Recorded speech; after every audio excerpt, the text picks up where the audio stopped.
आप देखना शुरू कर चुके हैं RM न्यूज़ बीकानेर और मेरे YouTube चैनल को पहले लाइक करिए, सब्सक्राइब करिए ताकि हर दिन का न्यूज़ बुलेटिन आप लोगों के मोबाइल पर आपको मिल सके और बीकानेर के आसपास की तमाम घटनाएं हम आप तक पहुंचा सकें।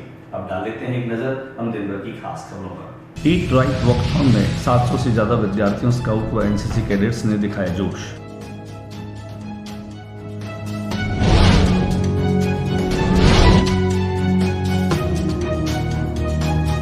पोषण जागरूकता बढ़ने से श्री अन्न फिर लौट रहे हैं हमारी थाली में, कहा जिला कलेक्टर ने।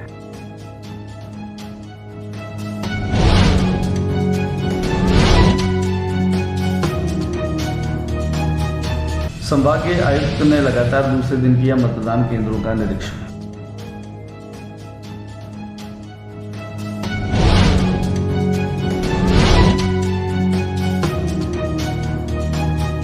शहर की सुरक्षा के लिए emergency response team RAC 30 battalion द्वारा मौका निरीक्षण किया।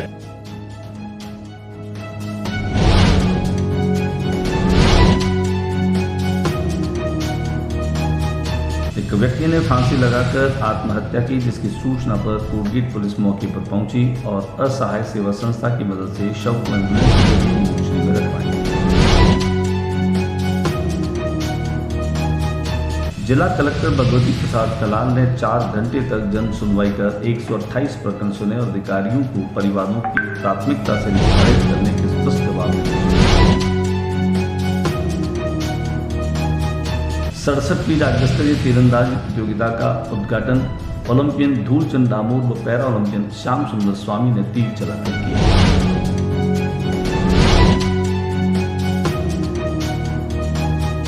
पैगंबर साहिब की यौम पैदाइश को शिक्षा जागृति दिवस के रूप में मनाए, पोस्टर का हुआ विमोचन।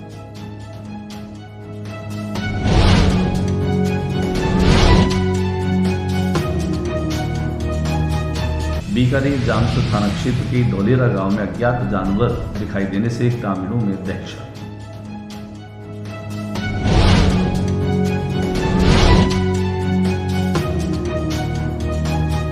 ऊर्जा मंत्री ने केसर देसर जाटान में 7 करोड़ से अधिक के विभिन्न विकास कार्यों का किया लोकार्पण।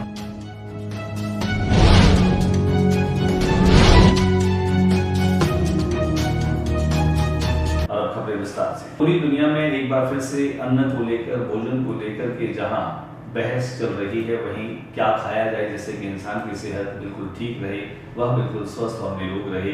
इसके लिए पुरानी कहावत है मोटे अनाज को खाने की। मोटे अनाज को फिर से थाली का हिस्सा बनाए रखने के लिए ईट राइट्स वॉकथॉन का आयोजन किया गया। ईट राइट्स वॉकथॉन को कलेक्टर ने हरी झंडी दिखाकर के रवाना किया। रविंद्र रंगमंच पर स्वास्थ्य विभाग की ओर से आयोजित इस कार्यक्रम में बहुत ही जोश और उत्साह के साथ में NCC और तमाम स्काउट के और अन्य छात्रों ने हिस्सा लिया। कुल मिलाकर के कहा जा सकता है कि बदलती जीवन शैली और पाचन शक्ति को लेकर के और भोजन जो है वह हमारे शरीर में जाकर कैसे रस बनाता है जिससे हमारा शरीर स्वस्थ रहता है, इन तमाम चीजों को लेकर के और बातें की गई, जानकारी दी गई। अन्न श्री का फिर से थाली में कैसे प्रवेश हो, इस बात को लेकर के जोर दिया गया। इस मौके पर स्वास्थ्य विभाग के अधिकारी भी मौजूद रहे, वहीं जिला कलेक्टर भगवती प्रसाद कलाल भी इसमें मौजूद रहे। 700 से अधिक NCC और स्काउट के जो कैडेट्स हैं, स्टूडेंट्स हैं, उन्होंने इसमें हिस्सा लिया। हम आपको दिखा देते हैं कि मोटा अनाज हमारी थाली का हिस्सा कैसे बने, मोटे अनाज यानी कि मिलेट्स को जो है वो अपने जीवन का कैसे हिस्सा बनाएं ताकि हम निरोग रहें और स्वस्थ रहें। मिलेट्स हमारे शरीर के लिए ज़्यादा यूजफुल है और जो हमारी भौगोलिक संरचना है जिसके बीच में हम सब पैदा हुए हैं वो जेनेटिकली सिंक है, सिंक्रोनाइज है। अगर हम मिलेट्स करेंगे तो हमारा पाचन तंत्र उसको ज़्यादा अच्छे तरीके से एडॉप्ट कर पाएगा और उसका अच्छे से शरीर जो है ऊर्जा बनाने में इस्तेमाल कर पाएगा। तो फिर से हम अपने इतिहास की तरफ बैक टू द रूट्स जा रहे हैं, तो उसी को पॉपुलराइज करने के लिए ये मिलेट वर्ष घोषित किया है और हम सब जो है अपने। बीकानेर के जिला कलेक्टर भगवती प्रसाद कलाल ने इस कार्यक्रम में खासतौर से 14 मोटे अनाज के स्टॉल्स का भी उद्घाटन किया, जिनमें खासतौर से बाजरा है, मक्का है, रागी है, ये तमाम जो मोटे अनाज हैं जिनको खाने से मनुष्य स्वस्थ रह सकता है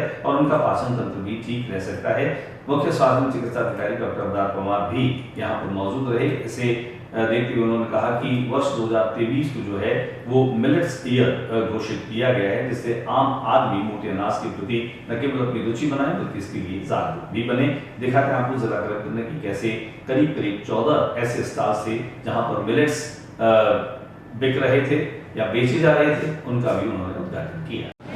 आज प्रत्येक जिले में ये मिलेट प्रोडक्ट्स के मेले का उद्घाटन किया गया है। इसी क्रम में बीकानेर में आज मिलेट से बने हुए व्यंजनों के मेले की प्रदर्शनी का आज उद्घाटन किया गया है। उद्देश्य यही है कि जो हम वर्षों से अपने भोजन में शामिल करते थे, उसके कारण लोग हेल्दी भी थे। अब लाइफस्टाइल चेंज होने के कारण वो सब चीज़ें बाहर हो चुकी हैं, फिर से उनको इंट्रोड्यूस कराना है। और ये वर्ष मिलेट वर्ष घोषित है, तो ये जो व्यंजन बनते हैं अलग अलग मिलेट्स हैं, उनको फिर से खाने में हमारी थाली में इंट्रोड्यूस कराना है। जहाँ तक कल्चर की बात है तो धीरे धीरे बड़े शहरों में इसका प्रचलन बढ़ चला है, क्योंकि लाइफ संभागीय आयुक्त उर्मिला राजू ने दूसरे दिन भी मतदान केंद्रों का निरीक्षण किया। शहर के अंदरूनी क्षेत्रों में बने मतदान केंद्रों का निरीक्षण करते हुए उन्होंने दिव्यांग लोगों के आने जाने की जो रैंप वाली व्यवस्था है वहां पर छाया है और बहुत सारी जो छोटी छोटी मूलभूत आवश्यकताएं होती है मतदाताओं के लिए, उन तमाम चीजों का निरीक्षण करते हुए जहां पर जो कमियां थी उन्हें दूर करने के निर्देश दिए।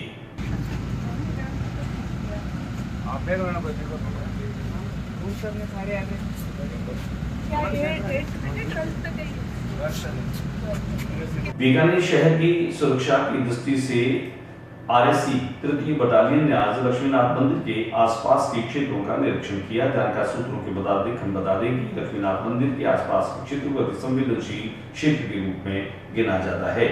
वहीं आरएससी तृतीय बटालियन की टीम ने 37 जवानों के द्वारा निरीक्षण किया। निरीक्षण के दौरान एक सब इंस्पेक्टर और 28 जो है सब इंस्पेक्टर कांस्टेबल जो हैं वो टीम में थे।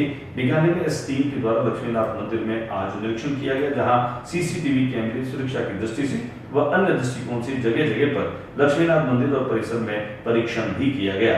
कुछ खामियां मिली तो कई व्यवस्थाओं पर सही रही। कमांडेंट पुष्पेंद्र सिंह ने बताया कि इस तरह Bikaner railway station, Barsinghsar thermal plant, Suratgarh thermal plant पर भी सुरक्षा क्षेत्र निरीक्षण किया। वहां पर भी कुछ सुरक्षा की दृष्टि से खामियां मिली, जो सही समय पर जो है उसे ठीक करवाने के निर्देश दिए। ये इमरजेंसी रिस्पांस टीम है 3री बटालियन आरएससी की, जो समय समय पर इस बीकानेर रेंज में जो भी सुरक्षा की दृष्टि से संवेदनशील स्थल हैं, मंदिर हैं या कोई अन्य संवेदनशील इंस्टॉलेशंस हैं, इस लिहाज से वहाँ परिचयकरण अभ्यास किया जाता है। यहाँ की सुरक्षा व्यवस्था से संबंधित किस तरह का व्यवस्थाएं हैं, इस बारे हम एटीएस रिपोर्ट भेजते हैं। यहाँ गार्ड की व्यवस्था है, सीसीटीवी लगे हुए हैं और कुछ खामियां हैं, इस बारे में हम अपने उच्च अधिकारियों को। बीकानेर की धोबी तलाई की गली नंबर 3 की एक घटना, जहां पर एक व्यक्ति ने आत्महत्या कर ली। जैसे ही सूचना मिली, कोट की पुलिस ने असहाय सेवा संस्थान के लोगों से मिलकर के वहां न केवल वे पहुंचे बल्कि आत्महत्या करने वाले व्यक्ति के शव को मोर्चरी में असहाय सेवा संस्थान के लोगों की सहायता से और मदद से रखवाया।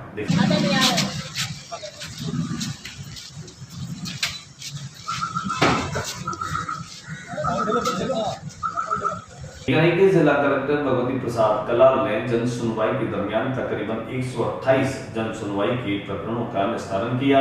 साथ ही संबंधित विभाग के अधिकारियों को भी उन्होंने निर्देश दिए कि बिना किसी वजह और ठोस कारण की कोई भी कार्य जो है वो लंबित न रहे। हालांकि ऐसा करते हुए कलेक्ट्रेट सभागार में इस जन सुनवाई के दरमियान उन्होंने जिम्मेदारी के साथ में प्रकरणों की जांच पड़ताल करने के निर्देश भी दिए, उनके निस्तारण के निर्देश भी दिए। इसके अलावा लूण काउंसिल तहसीलदार को कारण बताओ नोटिस देने के निर्देश भी जिला कलेक्टर भगवती प्रसाद ने दिए और उन्होंने कहा कि प्रत्येक प्रकरण में जिम्मेदार अधिकारी जवाब पढ़ने के बाद ही अपलोड करवाएं। जन सुनवाई में हाउसिंग बोर्ड, प्रदूषण नियंत्रण बोर्ड व सक्षम अधिकारी के अनुपस्थित होने के कारण भी कारण बताओ नोटिस जारी करने के निर्देश दिए। 67वीं राज्य स्तरीय तीरंदाजी प्रतियोगिता 14 वर्ष छात्र छात्रा का उद्घाटन चौपड़ा स्कूल परिसर में हुआ। कार्यक्रम में मुख्य अतिथि के रूप में ओलंपियन धूलचंद दामोर थे, जबकि कार्यक्रम की अध्यक्षता पैरा ओलंपियन श्याम सुंदर स्वामी द्वारा की गई। कार्यक्रम में जहां प्रकाश सामसुखा पूर्व पार्षद रहे शिव कुमार रंगा और समाज कल्याण विभाग के उप निदेशक LD पवार भी मौजूद रहे। इस कार्यक्रम में जहां मेजबान विद्यालय की प्राचार्य विमला बिश्नोई भी मौजूद रही। कार्यक्रम के सूत्रधार और संयोजक के रूप में अनिल जोशी ने सभी का स्वागत किया। करीब 36 जिलों से 700 से अधिक बालक और बालिकाएं इस तीरंदाजी प्रतियोगिता में हिस्सा ले रहे हैं। प्रतियोगिता के शुभारंभ के साथ न केवल ध्वजारोहण किया गया, बल्कि धूलचंद दामोर और श्याम सुंदर ने तीर चलाकर इस प्रतियोगिता का शुभारंभ भी किया। बड़ी संख्या में आज जो नौनिहाल तीरंदाज आए हुए थे, अपने बीच में ओलंपियन धूलचंद दामोर और श्याम सुंदर स्वामी को देखकर काफी प्रसन्न और अभिभूत और रोमांचित हुए। दिए चलते आपको उद्घाटन अवसर। इस मौके पर हमने धूलचंद दामोर और श्याम सुंदर स्वामी से की विशेष बातचीत। स्तरीय तीरंदाजी विद्यालय खेलकूद प्रतियोगिता 14 वर्ष बालक और बालिका शुरू हुआ है। बड़े सौभाग्य की बात यह है कि बीकानेर की धरती पर आज पूरे देश की गौरव और लाल धूलचंद दामोर और बीकानेर के इस दोनों की धरती पर जाई जन्मे और हिंदुस्तानी तीरंदाजी के हमारे गौरव श्याम सुंदर स्वामी दोनों ही ओलंपियन हैं। और आज ओलंपियन खिलाड़ियों का इन छोटे बच्चों के बीच में आना वाकई में बहुत महत्वपूर्ण घटना की तरह है। धूलचंद जी, आपका स्वागत है। पहले तो ये बताएं, कैसा लग रहा है आपको यहाँ इन बच्चों के बीच आकर के? बहुत अच्छा लग रहा है सर। सर, अपने दौर की बातें बताइए, जिस दौर में आप लिम्बाराम श्यामलाल जब तीरंदाजी करते थे, किस तरह से आपका चयन और किस तरीके से आपने विश्व पटल पर तीरंदाजी के नाम को बीकानेर और भारत का नाम रोशन किया? अभी यहाँ पर ये सुविधा देख के तो उस टाइम तो हमारे पास तो हम थे, उस टाइम तो सुविधा थी नहीं और थी तो बहुत तो नहीं के बराबर हाँ? तो भी संघर्ष किया और एक लक्ष्य रखा कि हमें कुछ करके दिखाना है और हिंदुस्तान का झंडा विदेश में लहर के आना है। आज जो तीरंदाजी की स्थिति है उसे देख करके आपका मन क्या कहता है? यदि ऐसा वाला एक्सीडेंट हमको मिलते तो श्याम जी भी जानते हैं कि और हम पहले रिकॉर्ड तोड़े हैं, उससे और कुछ बेहतर और करते हैं। सीमित संसाधनों के बीच में भी आपने विश्व तीरंदाजी के स्तर पर देश का नाम रोशन किया। ओलंपियन धूलचंद दामोर ये बात कहते हैं। श्याम सुंदर स्वामी वर्तमान में भी लगातार अपने धनुष और अपने तीरों से निशाना जो है वो लक्ष्य पर लगा रहे हैं। श्याम सुंदर जी, आपको बहुत अच्छा लगा सर। बीकानेर में आज इतना बड़ा मतलब तीरंदाज, इतने सारे तीरंदाज हो गए, मैं बहुत खुश हूँ। आप बहुत खुश हैं। क्या कहना चाहेंगे छोटे छोटे बच्चे जो आज यहाँ पर पूरे राज्य सारे बच्चे आए हैं, खिलाड़ी आए हैं। मैं भी इन जैसे ही था पहले, तो हम सर को देखते थे, लिम्बा सर को, श्यामलाल जी को, इनको धूलचंद जी को, तो हम ऐसे सोचते थे कि हम भी ऐसे बने और जैसे सर इंटरव्यू दे रहे हैं वैसे हम दें।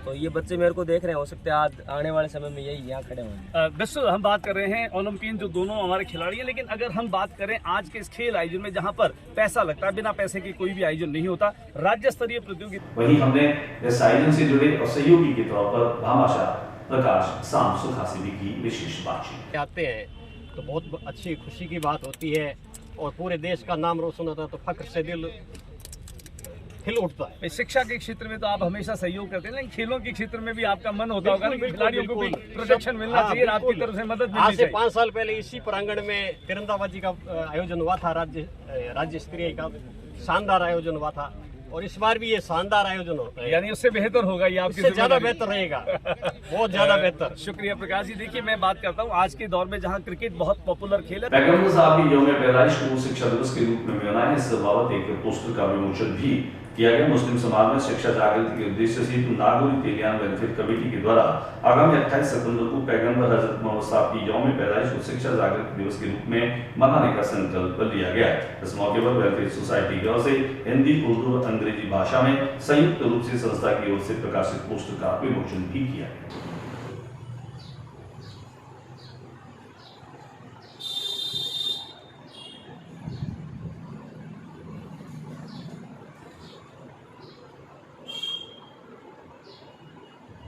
बीकानेर जामसर थाना क्षेत्र में थोनेरा गांव में एक अज्ञात जानवर दिखाई देने से आसपास के ग्रामीणों में दहशत का माहौल फैल गया। बीकानेर जामसर थाना क्षेत्र के थोनेरा गांव में अज्ञात जानवर दिखने से ग्रामीणों में डर और दहशत बन गई। वन विभाग की एक टीम इस इलाके में रेस्क्यू के लिए पहुंची है। प्राप्त जानकारी के अनुसार धोलेरा के पास सोलर प्लांट कंट्रोल रूम में सीसीटीवी कैमरे में पैंथर जैसा दिखने वाला एक जानवर देखा गया। इसके बाद इस पूरे इलाके में दहशत फैल गई। हालांकि वन विभाग की टीम रेस्क्यू के लिए पहुंच गई।